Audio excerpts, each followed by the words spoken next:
मैं हूं निखिल खंडेलवाल, ये है मेरा प्रोफाइल। यहाँ पे हम लोग देखेंगे स्टॉक मार्केट रिलेटेड इन्वेस्टमेंट और ट्रेडिंग स्ट्रेटेजी।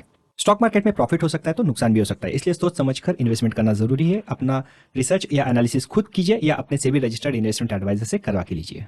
हाय, तो यहाँ पे रवि खंडेलवाल जी का पूछना है कि ABFRL which is Aditya Birla fashion and retails का डीमर्जर के बारे में बताइए। उनके पास ऑलरेडी कुछ शेयर्स है एट द रेट ऑफ 237। तो चलिए देख लेते हैं हम इस वीडियो में। तो Aditya Birla fashion and retail का स्टॉक प्राइस आज 4.5% अप है एट द रेट ऑफ 242। तो क्यों ये अप है और डीमर्जर वाली चीजें क्या है, चलिए हम लोग ये देख लेते हैं।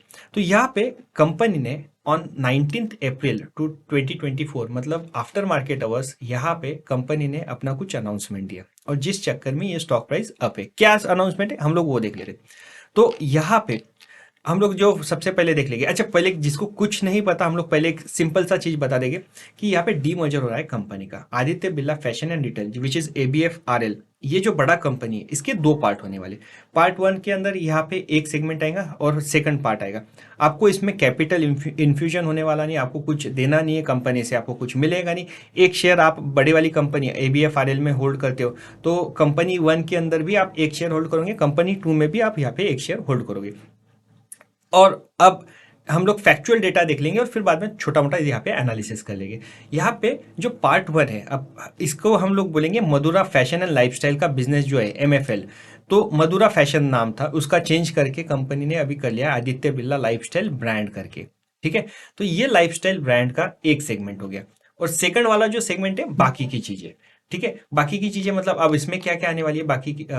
तो आदित्य बिरला लाइफस्टाइल ब्रांड के अंदर विच इज मधुरा फैशन के अंदर आपके आ जाते हैं Louis Philippe, Van Heusen, Allen Solly, Peter England, American Eagle, Forever 21, Reebok और वैन हुसैन, इस तरीके से। ठीक है, और सेकंड जो पार्ट आएगा मतलब ये तो एक कंपनी का सेगमेंट हो गया और फिर जो सेकंड वाली एंटिटी होंगी उसका नाम कंपनी ने सेम रखा है ABFRL, Aditya Birla fashion and retail. उसमें क्या क्या आएगा, वैल्यू रिटेल पोर्टफोलियो आ जाएगा, एथनिक पोर्टफोलियो आ जाता, उसके बाद में लग्जरी ब्रांड्स आते थे, डिजिटल ब्रांड्स आ जाते हैं।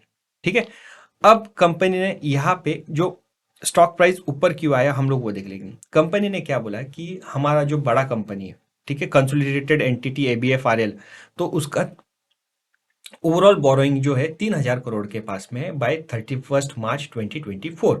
तो ये जो 3,000 करोड़ है ना, तो इसमें से हम लोग क्या करने वाले हैं कि company 1 which is lifestyle brand के अंदर हम लोग यहाँ पे अपना डेट ट्रांसफर करेंगे 1,000 करोड़ का। ठीक है, अप्रोक्सीमेटली 1,000 करोड़ का हम लोग यहाँ पे ट्रांसफर करेंगे और बाकी का जो बचा है मतलब 2,000 करोड़ ये हम लोग ABFRL के पास में यहाँ पे ट्रांसफर करेंगे। ठीक है, तो ये एक चीज हो गई। और यहाँ पे इसी के साथ कंपनी ये भी बोलती है कि यहाँ पे आफ्टर विद इन 12 मंथ्स की जो सेकंड वाला कंपनी ABFRL वाला, तो डीमर्जर होने के बाद हम लोग प्लान कर रहे हैं 2,500 करोड़ का यहाँ पे कैपिटल, इक्विटी कैपिटल रेस करने के लिए। मतलब कि यहाँ पे इक्विटी इन्फ्यूजन होंगी वो टाइम पे। ठीक है, अब स्टोरी कुछ इस तरीके से। यहाँ पे पहले आपको बैकग्राउंड बता देता हूँ कि मधुरा फैशन या इनका जो लाइफस्टाइल ब्रांड है ना, यहाँ पे ABFRL का ये बहुत बढ़िया वाला सेगमेंट है। बढ़िया वाला कैसे कि इसकी पॉजिटिव ग्रोथ बहुत ज्यादा नहीं, हाइपर ग्रोथ नहीं, लेकिन अच्छी खासी ग्रोथ। और अच्छी खासी ग्रोथ के साथ मोस्ट इंपॉर्टेंट चीज पॉजिटिव कैश फ्लो। तो पॉजिटिव कैश फ्लो होने की वजह से इन लोगों का सबसे मोस्ट इंपॉर्टेंट वाला सेगमेंट। ठीक है, तो यहाँ पे इन लोगों को 1,000 करोड़ का डेट मिलने वाला है। और सेकंड वाला जो सेगमेंट है, बाकी के सारे सेगमेंट, वैल्यू वाला सेगमेंट ये, तो ये ड्रैग है कंपनी को। मतलब यहाँ पे क्या हो गया कि कंपनी ने एक्विजिशंस किए, फिर बहुत सारी चीजें की जिसके वजह से डेट भी बढ़ गया और ग्रोथ जितनी होनी चाहिए टॉप लाइन की उतनी भी नहीं है। तो ये ड्रैग है। तो कंपनी क्या कर रही थी अभी तक के बड़ा मतलब कंसोलिडेटेड एंटिटी के अंदर कि मधुरा ये कैश फ्लो जनरेट कर रहा था, तो इसमें से जो फंड्स लेते थे कि सीड फंडिंग कर देते थे कि नया कुछ रिटेल देख लिया, नया एक्सपेरिमेंट कर लिया, एक्विजिशंस कर लिए, डेट बढ़ा लिया, जो भी करना था बाकी जगह इसका अच्छा कैश फ्लो यहाँ पे यूज हो रहा था। पर अब आगे आने वाले पीरियड में दोनों अलग अलग एंटिटी होने की वजह से तो मधुरा का तो अच्छा हो गया, जो लाइफस्टाइल ब्रांड है उसका तो अच्छा हो गया, लेकिन जो सेकंड सेगमेंट है वो प्रॉब्लमेटिक का प्रॉब्लमेटिक ही है, राइट, कि जल्दी से कैश फ्लो नहीं जनरेट करा। तो ये होने की वजह से यहाँ पे उनको 2,500 करोड़ का इक्विटी इन्फ्यूजन जरूरी है। कि अभी तक के कैसा था, मधुरा उसको सपोर्ट कर दे रहा था, पर अब मधुरा का सपोर्ट नहीं है, लाइफस्टाइल ब्रांड्स का सपोर्ट नहीं है। तो सेकंड वाली एंटिटी जो है इसको परेशानी आएगी। तो परेशानी आएंगी तो कंपनी को भी पता है, कंपनी बोल देती कि हम 2,500 करोड़ ये हम लोग इक्विटी इन्फ्यूजन करेंगे। कैसे करेंगे चलो वो बात का बाद में। लेकिन जहां पे इक्विटी इन्फ्यूजन हो गया कि कंपनी अगर बोले कि बॉस हम लोग यहाँ पे इक्विटी कैपिटल ये रेस करेंगे तो आप समझ लो इक्विटी डाइल्यूशन यहाँ पे आनी है। इक्विटी डाइल्यूशन आनी है मतलब आपको यहाँ पे परेशानी वाली चीजें आनी है। तो ये अच्छा, ये अभी तक कैसे था, इसके पहले कंपनी ने सिर्फ बोला था कि हम डीमर्जर करने वाले, दो कंपनी सेपरेट करेंगे एटसेट्रा एटसेट्रा, लेकिन ये वाला जो नंबर्स थे ना, 3,000 करोड़ में से 1,000 मधुरा को मिलेंगे, लाइफस्टाइल ब्रांड को मिलेंगे और 2,000 इसको मिलेंगे, ये अभी तक बताया नहीं था, ये अभी बताया। तो ये क्लैरिटी नहीं होने की वजह से यहाँ पे ओवरऑल मार्केट एक्सपेक्ट कर रहा था कि this will be other way around. मतलब ऐसा है कि बड़ा वाला जो डेट का सेगमेंट है, मतलब 2-2,500 करोड़, उतना इसको मिल जाएगा, मधुरा को मिल जाएगा, क्योंकि वो सस्टेन कर लेगा फिर, और बाकी का कम वाला इसमें डालेंगे। तो कंपनी ने ऑन द कॉन्ट्ररी थोड़ा सा उल्टा किया कि 1,000 कम वाला इसको दे दिया, 1/3 इधर दे दिया और 2/3 सेकंड वाले को दे दिया। तो ये एक पॉजिटिव चीज हुई, ठीक है। तो यहां तक के तो सब चीजें ठीक है। अब मैं बात करता हूँ वैल्यू अनलॉकिंग की। दो कंपनीज है, ठीक है, मतलब दो कंपनीज करने वाले।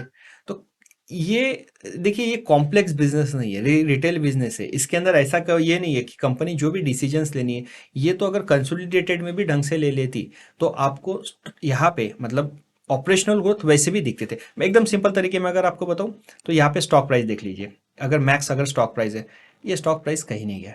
100 रुपए से लेके यहाँ पे ये आज भी मतलब कितने साल से 2013 से लेके आज 10 साल हो गए, राइट, अप्रोक्सीमेटली 10 साल हो गए, स्टॉक उधर ही है, कहीं नहीं जा रहा है। तो तुम्हारा वैसा कोई ग्रोथ ज्यादा है नहीं। कंपनी रिटेल सेगमेंट बोलने की वजह से कॉम्प्लेक्स बिजनेस नहीं है कि हम लोग मतलब जो बोलते हैं ना कि it is not resource intensive, mining वाले, इंफ्रास्ट्रक्चर वाले ऐसे कोई बहुत बड़े नहीं है। ये सिंपल बिजनेसेस है, आपको डिसीजंस लेने हैं तो आप वैसे भी ले सकते हो, अलग होके भी कोई बहुत बड़ा यहाँ पे कोई चीज़ होने वाला नहीं है। तो मुझे मतलब मैं, अगर आप मुझे पर्सनली पूछोगे तो मैं यही बोलूंगा कि मुझे कुछ ऐसा बताइए कि कोई ऐसा कैटलिस्ट बताइए कि हाँ यहाँ पे कुछ ऐसा हो गया, हायर वैल्यूएशन मिलने वाला है या कुछ होने वाला है, नहीं है। हाँ, ये एक चीज हो सकती है छोटा सा, कि जो यहाँ पे लाइफस्टाइल वाला ब्रांड है, मधुरा वाला, जो मधुरा फैशन वाला चीज है, तो उस पे से जो निकल गया, मतलब जो अभी तक के, देखिए, अच्छी चीज खराब चीज दोनों को मिक्स करके वैल्यूएशन मिल रहा था। अब कैसा, अच्छी चीज अलग हो गई, थोड़ी सी खराब रिलेटिवली उसको साइड में हो गई, तो अच्छी चीज को यहाँ पे वैल्यूएशन की वजह से हो सकता है थोड़ा सा पॉजिटिव मिले। बट आपका ये अगर पॉजिटिव हो जाता है तो सेकंड साइड तो वो तो नीचे हो जाता ना, कि उसको भी तो यहाँ पे इक्विटी इन्फ्यूजन आने वाला है, उसका भी डेट दिखने वाला है, उसका नंबर्स दिखने वाले, तो हो सकता है स्टॉक प्राइस वो सप्रेस्ड रहे। तो एक का आपका कैपिटल, मतलब एक का स्टॉक प्राइस अगर ऊपर है, आपको यहाँ पे गेन्स दिख रहे, तो दूसरे के भी यहाँ पे हो सकता है लॉसेस दिखने चालू है। तो मोटा मोटी आप वही लेवल पे रहने वाले हो। तो कंसोल मतलब सब चीजों को मैं अगर बोलूँ तो यहाँ पे कोई खास ऐसा मतलब कैटलिस्ट भी नहीं है, चीजें भी नहीं है।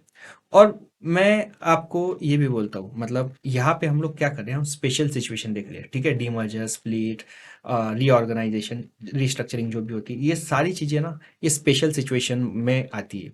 स्पेशल सिचुएशन में आप कभी भी याद रखना, टारगेट आपके जो होने चाहिए, मतलब कि क्योंकि आप हाई रिस्क ले रहे हो तो हाई रिटर्न के लिए आप कोशिश करते हो, आप कोशिश बेयर मिनिमम 30% या उसके ऊपर अगर पॉजिटिव रिटर्न मिलने वाले हैं तो ही स्पेशल सिचुएशन में यहाँ पे एंट्री मारनी, नहीं तो बिल्कुल भी नहीं करना। क्यों? क्योंकि जिस आता है तो आ जाता है, लेकिन जब जाता है तो फिर बड़े लेवल पे चले जाता है।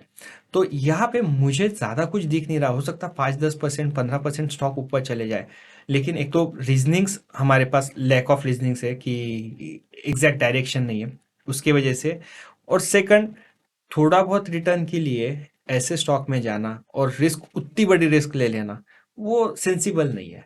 तो अगर आपके पास, रवि जी देखे, आपके पास अगर ये स्टॉक ऑलरेडी नहीं होता, तो अगर आप मुझे तब पूछते तो मैं आपको बोल देता अवॉइड कर दीजिए, छोड़ दीजिए, बहुत सारी अपॉर्चुनिटीज मार्केट में।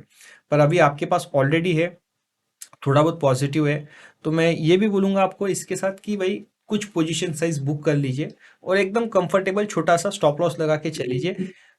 चल गया तो चल गया, नहीं चल गया तभी आपका ऑलरेडी बड़ा कैपिटल मतलब तो निकल गया है, छोटे से कैपिटल में कोई बहुत बड़ी बातें नहीं आएगी। लेकिन यहाँ पे स्पेसिफिकली कोई ऐसा कैटलिस्ट नहीं है कि जिसकी वजह से स्टॉक बहुत ज़्यादा और ऊपर जाना चाहिए।